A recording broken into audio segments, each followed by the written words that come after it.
Assalamualaikum warahmatullahi wabarakatuh. Kami dari kelompok satu dari judul PT Generasi Gemilang Busikar akan menjelaskan terkait hasil laporan kami. Jadi yang pertama untuk modul satu atau product development itu akan menjelaskan tentang latar belakang, deskripsi produk, spesifikasi produk, profil perusahaan, analisis kompetitor, pemangku kepentingan, analisis SWOT, dan strategi. Jadi untuk latar belakangnya sendiri itu pada masa Golden Age atau 0 sampai dengan 5 tahun itu merupakan periode penting bagi anak untuk pertumbuhan fisik, perkembangan fisiknya serta kemampuan merespons rasakan lingkungan. Jadi untuk peran aktif orang tua itu sangat penting dalam pengasuhan, yang mana itu penggunaan mainan edukatif itu dapat membantu mendukung perkembangan fisik, kognitif, sosial, dan emosional anak. Jadi perusahaan kami itu mendukung kemajuan balita di Indonesia dengan menyediakan sebuah produk inovatif yaitu Busikar yang menggabungkan aspek fisik dan motorik yang mana dapat merangsang imajinasi, kreativitas, serta pemecahan masalah menggunakan bahan yang berkualitas tinggi, aman, dan ramah lingkungan. Selanjutnya untuk deskripsi produk sendiri, penjelasannya itu Busika itu adalah mainan yang menggabungkan dua konsep untuk mengatasi kebosanan sang anak saat sedang bermain sendiri atau two in one. Yang kedua itu fungsi utama dan fitur produk itu ada dua, yaitu stimulasi sensorik dan mobil-mobilan interaktif, yang mana untuk stimulasi sendiri itu merasa indera penglihatan, sentuhan, serta pendengaran anak. Untuk mobil-mobil interaktif itu dilengkapi dengan berbagai bentuk geometri yang bisa dimasukkan ke dalam lubang seperti busi box lah. Terus untuk unique selling point produk kami Busikar itu menggabungkan dua konsep mainan atau two in one dan memiliki desain yang edukatif. Untuk value proposition-nya sendiri, Busikar adalah investasi cerdas untuk masa depan anak. Dengan Busikar, belajar itu menjadi lebih menyenangkan dan anak-anak itu dapat mengembangkan potensi mereka secara optimal. Jadi selanjutnya untuk prosedur penggunaan produknya sendiri itu ya sama seperti digunakan seperti main mobil-mobilan seperti pada umumnya lah. Duduk di mainan, digerakkan menggunakan kaki, dapat dihentikan dengan kaki. Kalau untuk busi boxnya sendiri itu balutnya itu dapat dikeluarkan melalui bagian belakang mainan atau bagasi dan balut-balut dapat dimasukkan sesuai bentuk pada bagian pola. Selanjutnya untuk spesifikasi produk seperti yang dapat dilihat untuk tinggi, lebar, dan panjang serta untuk bom tringnya yang dimulai dari level 0 hingga level 4 yang mana level 0-nya sendiri busikar dan yang level 4-nya itu part-partnya. Jadi untuk profil perusahaannya sendiri, untuk visi dan misi perusahaan itu yang visinya sendiri itu menjadi pionir dan mengembangkan mainan inovatif dan edukatif yang mendorong perkembangan anak melalui kombinasi permainan aksi fisik dan aktivitas sensorik yang menyenangkan. Untuk misinya sendiri itu ada empat, yang itu pertama mengembangkan produk, menciptakan nilai tambah, dan menawarkan produk mainan yang aman. Yang terakhir itu memperluas pemasaran produk hingga pasar global. Jadi untuk logo perusahaannya seperti yang dapat dilihat seperti ini, ada kombinasi merah, hitam, dan sedikit abu-abu. Next. Untuk analisis kompetitornya sendiri, produk kami itu membandingkan dengan tiga kompetitor lain. Ada equal, inferior, dan superior, yang mana equal itu merupakan produk dari SHP 709 Mimo SHP. Yang untuk inferior kita pakai Love Toys AK54. Yang superior kita menggunakan produk PMB K618.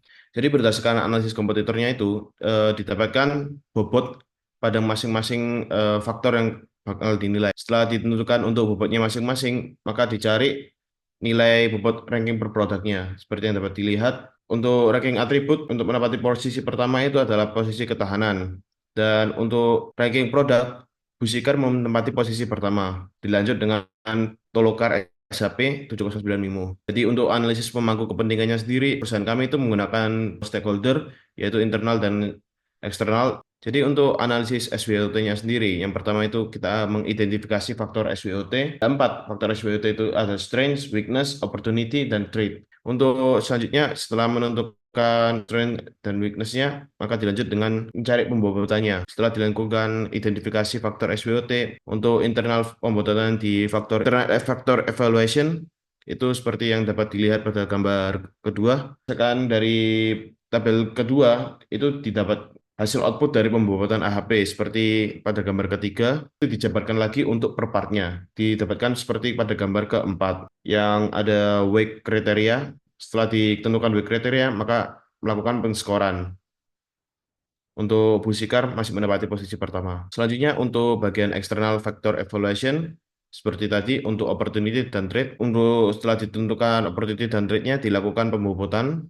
Setelah dilakukan pembobotan maka menemukan W kriteria dan melakukan skor option atau alternatifnya. Selanjutnya untuk S matrix X itu berdasarkan dari gambar-gambar yang tadi ditemukan untuk yang matriks X itu koordinatnya di 2,039 dan sedangkan untuk matriks Y di 0,475. Seperti pada gambar di kanan, untuk matriks X dan Y itu menunjukkan bahwa perusahaan memiliki kekuatan finansial dan keunggulan kompetitif yang baik, dan ini menunjukkan bahwa perusahaan juga memiliki kekuatan industri yang cukup baik di lingkungan yang stabil. Selanjutnya ada analisis Toast Matrix, yang mana di sini ada tulisan SO strategis, ST strategis, yang mana SO itu Strange Opportunity dan ST itu Strange Trade.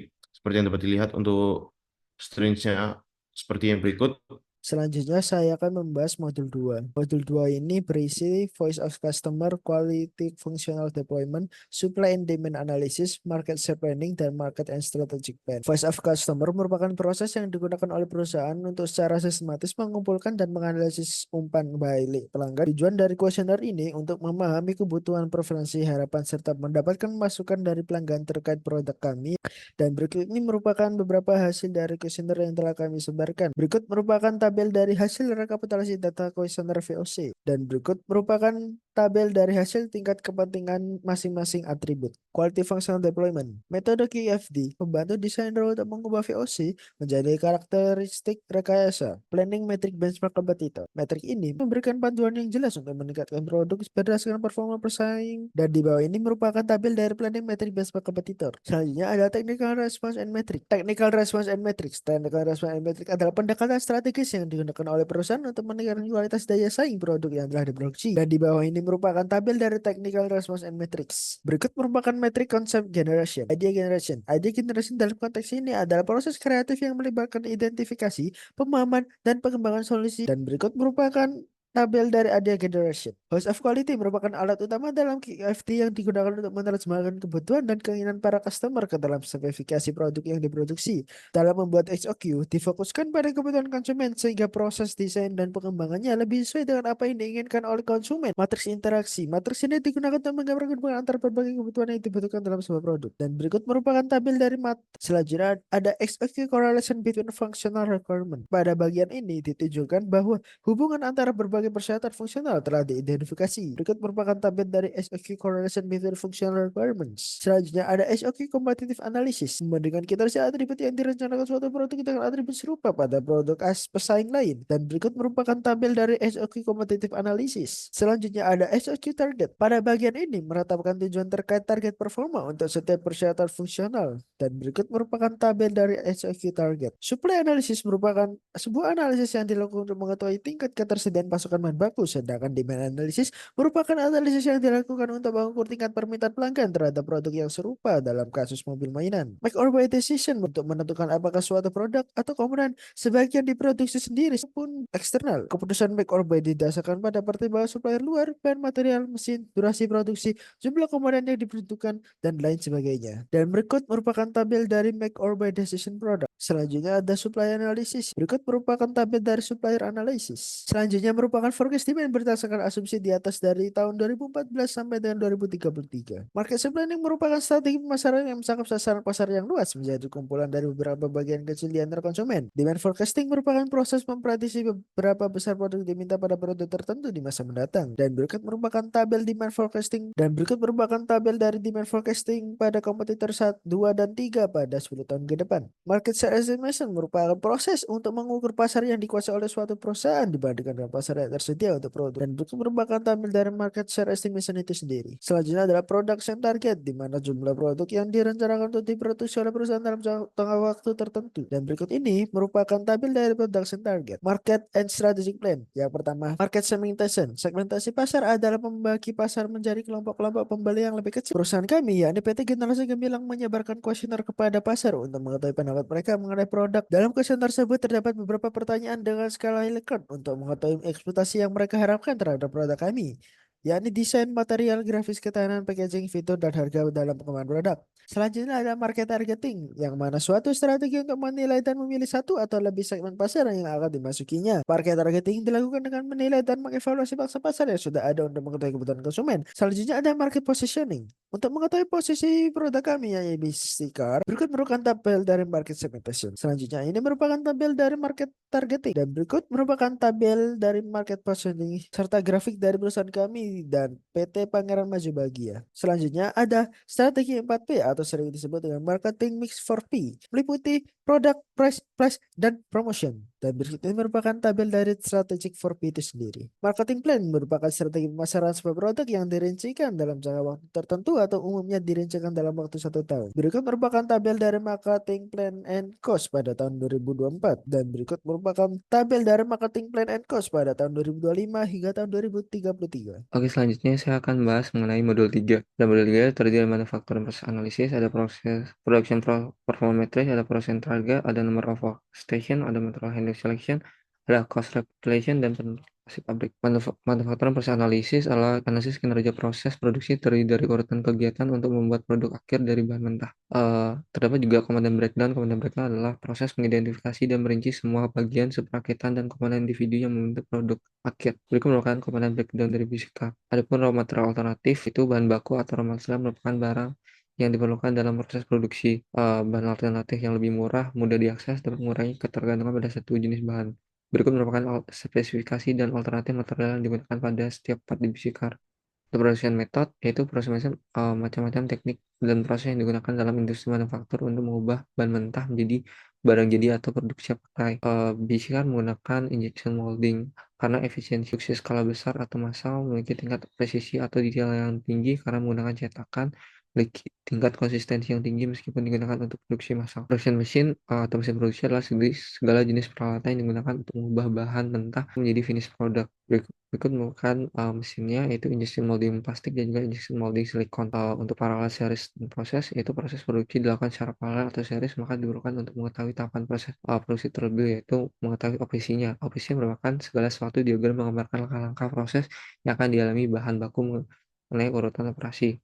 Berikut simbol dan fungsi flowchart tersebut. Ini merupakan OPC-nya secara paralel maupun series. Lalu untuk cross functional proses itu aliran pekerjaan atau tugas yang melibatkan beberapa departemen atau fungsi dalam organisasi untuk mencapai tujuan tertentu. Cross functional process map dari customer order dikirimkan menuju customer. Untuk production flowchart menggambarkan alur proses produksi dalam suatu sistem. Berikut merupakan simbol dari production flowchart. Untuk production flowchart dan production performance matrix, itu matriks secara kuantitatif digunakan perusahaan untuk memperkirakan biaya komponen dan produk. Berikut merupakan data flow produksi menggunakan sequential batch. Cycle time itu jumlah waktu yang dibutuhkan untuk memproduksi satu unit atau item dari awal hingga akhir. Untuk perhitungan pada tabel dapat dilihat pada gambar ini. Production rate atau konteks manufaktur adalah laju produksi, formula, dan juga perhitungan manual dapat dilihat pada gambar.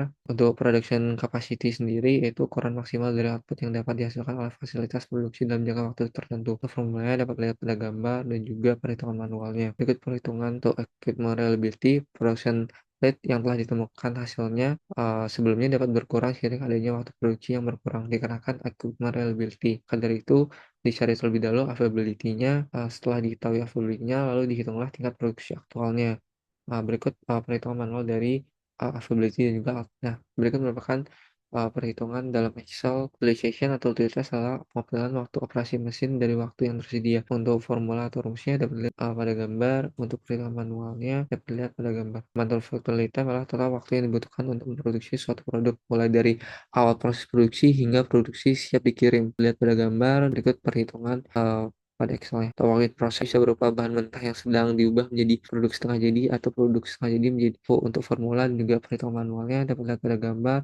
Production target pada gambar, menentukan jumlah produksi dengan mempertimbangkan defect rate pada segala proses. Setelah didapatkan hasil, lalu dihitunglah production kapasitasnya. Itu berikut merupakan perhitungan manual dari production capacity. Berikut merupakan production capacity karena adanya defect. Number of session formulanya terlihat pada gambar. Lalu didapatlah jumlah target produksi setiap mesin tiap tahunnya dari 2024 sampai dengan 2033. Dan di sini merupakan mesin dan waktu penggunaan mesin serta KW atau kilowatt yang digunakan setiap mesinnya. Untuk operator require adalah penentuan jumlah operator yang didasarkan pada jumlah mesin yang digunakan atau permintaan produk yang harus dipenuhi. Berikut operator require-nya. Untuk material handling selection, terdapat karakteristik dari material untuk material handling alternatif keseluruhan hingga dengan karakteristik itu menggunakan forklift manual. Untuk cost recapitulation, itu proses pengumpulan dan analisis semua biaya yang terkait. Untuk perhitungannya ada gambar. Untuk lokasi pabrik, pemilihan faktor yang tepat untuk masalah lokasi yang dipilih. Di sini dapat faktor infrastruktur, tenaga kerja, akses bahan baku, akses ke pasar, perizinan, dan juga kualitas hidup. Modul 4, production planning and inventory control. Modul 4 berisi tentang agregat planning, master production schedule, dan material requirement planning, serta cost recapitulation. Next, agregat planning terdiri dari data agregat, biaya agregat, dan tabel agregat. Next, data agregat terdiri dari tabel produksi, yaitu pertemuan target produksi, yaitu sebagai pertemuan utama dalam menjalankan proses produksi untuk menjamin efisiensi serta pendapat yang sesuai dengan perusahaan. Kedua, target produksi dengan defect. Target dengan defect menuju pada target produksi yang telah ditetapkan dalam modul sebelumnya dalam melakukan dengan cacat atau defect. Perusahaan kami menentukan tingkat defect sebanyak 4%. Safety stock atau bisa disebut buffer stock merupakan perusahaan selalu harus ada dalam perusahaan untuk mengantisipasi fluktuasi permintaan. Untuk mendapatkan safety stock, kami menentukan service level data only. Service level kami berada di tingkat 90%. Kemudian demand, dari demand merupakan data dari target produksi per tahun ditambah dengan jumlah defect yang mungkin ada serta safety stock. Kemudian worker capacity mengacu pada jumlah pekerja atau waktu yang dapat diselesaikan oleh seorang pekerja dalam periode waktu tertentu. Biasanya diukur per jam, hari, minggu, atau bulan. Next. Berikut merupakan tabel data agregat. Yang pertama adalah data target produksi, kemudian data target produksi dengan defect, yang terakhir adalah data safety stock. Dan berikut merupakan data demand dengan safety stock, serta worker capacity. Next. Berikut merupakan biaya agregat, yaitu terdiri dari hiring cost, biaya yang dikeluarkan untuk mereka bekerja. Biaya yang terkait dalam hiring cost adalah biaya internal dan biaya eksternal. Yang dikeluarkan oleh perusahaan untuk hiring cost adalah sebesar Rp3.505.194. Kemudian hiring cost itu biaya yang dikeluarkan ketika akan memulai bekerja. Yang dikeluarkan adalah Rp2.514.000. Yang ketiga adalah manufacturing cost, yaitu biaya yang dikeluarkan untuk produksi sebuah produk. Yang keempat adalah inventory cost, yaitu biaya yang dikeluarkan untuk menyimpan sebuah produk. Yang kelima adalah shortage cost, yaitu biaya yang dikerjakan ketika tidak dapat memenuhi permintaan konsumen. Yang dikerjakan adalah sebesar Rp20.372,2. Next. Yang keenam adalah payroll cost, yaitu biaya yang dibayarkan kepada pekerja setelah bekerja selama 1 bulan. Biasanya gaji didaftarkan pada UMR wilayah Cirebon, yaitu sebesar Rp2.553.000. Yang ketujuh adalah overtime cost, yaitu biaya yang dikeluarkan ketika bekerja lebih dari jam lembur. Biaya yang dikeluarkan untuk pekerja yang lembur adalah sebesar Rp27.755.000 per jam lembur. Next. Untuk menemukan tabel data agregat untuk data manufacturing cost serta inventory cost. Next. Tabel agregat adalah alat digunakan untuk mengorganisir dan merencanakan kebutuhan produksi, tenaga kerja, dan biaya dalam jangka waktu tertentu. Ada 3 strategi yang akan digunakan untuk menentukan biaya terendah saat akan melakukan produksi, yaitu level strategi, yaitu metode menggunakan jumlah tingkat produksi yang konstan, blok yang dikerjakan disimpan untuk mencegah hasil produksi yang tidak mencukupi bagi yang lain. Kemudian ada strategi, yaitu metode menggunakan jumlah tingkat produksi sama dengan forecast demand yang ada. Yang ketiga adalah strategi, yaitu strategi yang melibatkan perubahan kapasitas produksi yang melakukan level strategi dan strategi. Next, berikut adalah tabel agregat untuk level strategi di tahun 2024. Kemudian ini merupakan strategi di tahun 2024. Dan ini merupakan strategi untuk tahun 2024. Didapatkan biaya yang paling murah dari ketiga strategi tersebut adalah strategi, sehingga untuk 10 tahun yang akan kami akan menggunakan strategi double agregat. Next, kemudian ada master production schedule, merupakan rencana hidup yang disusun secara ini dan spesifik. Data yang dibutuhkan untuk melakukan MPS adalah nama forecast, pertama kebutuhan pelanggan, dan wadah produksi, tambah jumlah defect, dan safety stock. Yang kedua ada customer order, jumlah order sesungguhnya diterima oleh perusahaan dari customer yang akan memesan produk yang dikembangkan. Kemudian lot size, dari jumlah produksi dalam sekali pemesanan, bergantung pada kapasitas pekerja dan jumlah pekerja. Yang keempat dengan time frame, yaitu mengabaikan data forecast dan mengutamakan customer order quantities. Perusahaan kami mengambil time frame selama 5 minggu berapa pada tahun. Berikut tabel MPS di tahun 2024 serta MPS di tahun 2025. Kemudian MRP, yaitu Material Requirement Planning, yaitu sebuah sistem perencanaan produksi yang terintegrasi. Sistem ini digunakan untuk menghitung kebutuhan bahan baku secara akurat sehingga perusahaan dapat melakukan persediaan dan meminimalkan biaya produksi. Jadi digunakan untuk Material Requirement Planning adalah MPS, Requirement Produksi untuk menentukan kualitas dan waktu produksi yang berakhir, dan bill of material serta inventory of file. Berikut merupakan tabel MPS-nya yang akan digunakan. Kemudian dokumen boundary dari produk kami, yaitu pusikat, dan kemudian ada raw material detail dari produk kami. Kemudian tabel MRP. Ya, kami mengambil satu contoh dari produk kami, yaitu HDPE. Untuk menggunakan MRP kami menggunakan 5 metode, yaitu load for load, EOP, PPB, silver mill, dan less unit cost. Berikut menggunakan metode MRP HDPE tahun 2020 untuk menggunakan metode load for load. Yang didapatkan adalah Rp471.777.715. Next. Berikut merupakan MRP HDPE tahun 2020 menggunakan metode EOP. Yang didapatkan adalah 6.145.688.000 sekian. Next. Kemudian ini adalah MRP HDPE tahun 2020 menggunakan metode PPB.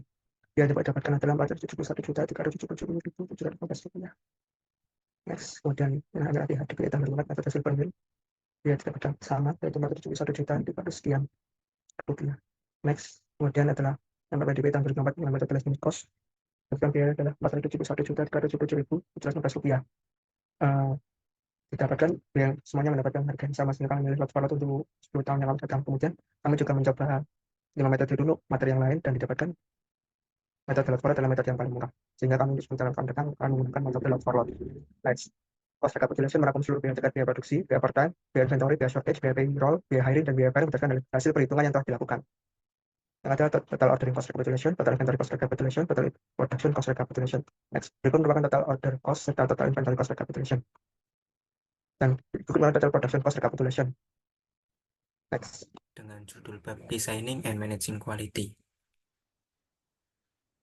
Untuk isi dari modul 5 ini sendiri yaitu terdapat product quality, critical to quantity, defect mechanism, dan juga quality management.